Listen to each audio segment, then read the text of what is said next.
and welcome back to my channel. Today I am going to be making probably one of my all-time favorite desserts, and it's called Better Than Sex Cake. You can also call it Better Than Anything Cake if you're around kids and it's kind of awkward to call it Better Than Sex Cake, but anyways, that's what I call it because I can. So, for this cake, it's super easy. It's one of those things that you can just make and throw together. You don't need to make it from scratch. I'm not making it from scratch today, but I'm going to show you now all of the ingredients. Okay, so here are the ingredients for Better Than Sex Cake. You have whatever kind of pre-made chocolate cake you want, or you can make one from scratch. Totally up to you. It's just a lot quicker and easier if you buy the pre-made.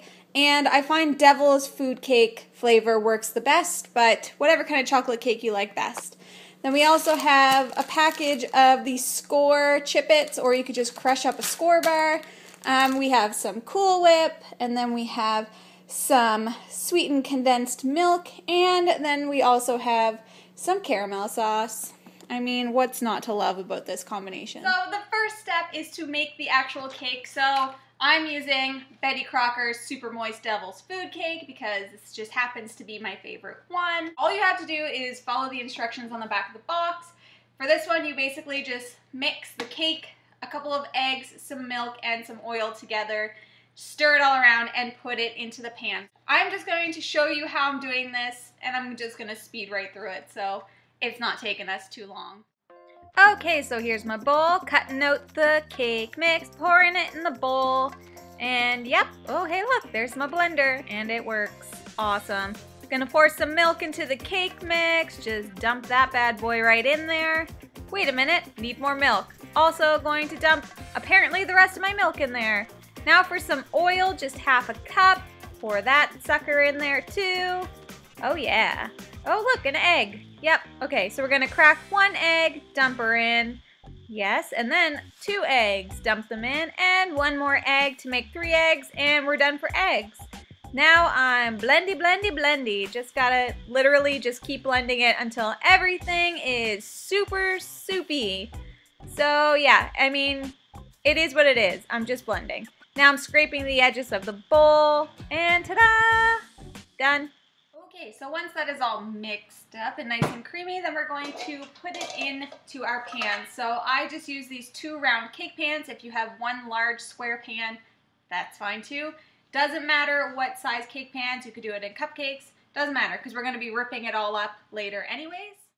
So as you can see, I'm just pouring the batter into each cake pan, trying to get it as evenly as you can. I mean, that just makes for better baking. So there's the last little bit, and then scrape out any extra. Now I'm just gonna pop these into the oven, wait until they're cooked, and then I'll be right back. Okay, so our cakes are now out of the oven, and they're fairly cool, but still warm. It's important at this step that you leave the cakes still warm. Pulling up my sleeves. I'm going to bring you down here now and show you what we're about to do. So here are 2 cakes. Don't they look lovely? They actually turned out perfect. So while the cake is still warm, you're going to want to take a wooden spoon or something that is round on the end like this, and just start poking holes in your cake.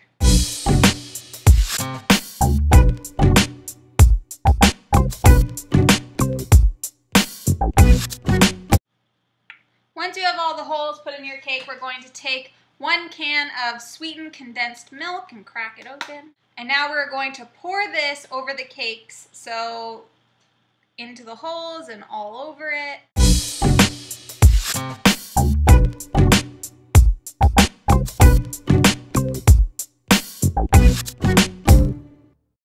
So I'm going to let those sit with the condensed milk on top of them for about 5 to 10 minutes, probably closer to 10 minutes.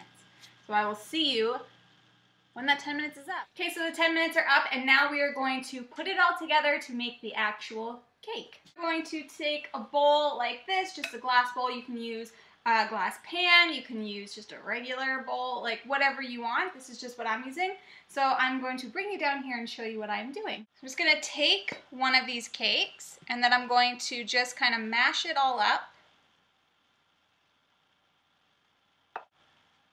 And then I'm going to spoon in a layer on the bottom of the bowl. Next, I'm going to take some of this caramel sauce and kind of just drizzle it all over. Then I like to take some of these skor bites and just sprinkle a little in there. And then you want to take your Cool Whip or your whipping cream, whatever you want to use, and put a layer of this on top.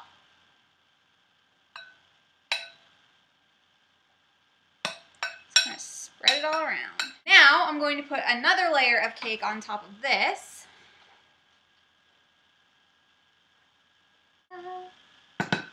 Some more caramel sauce. Another layer of the whipped cream.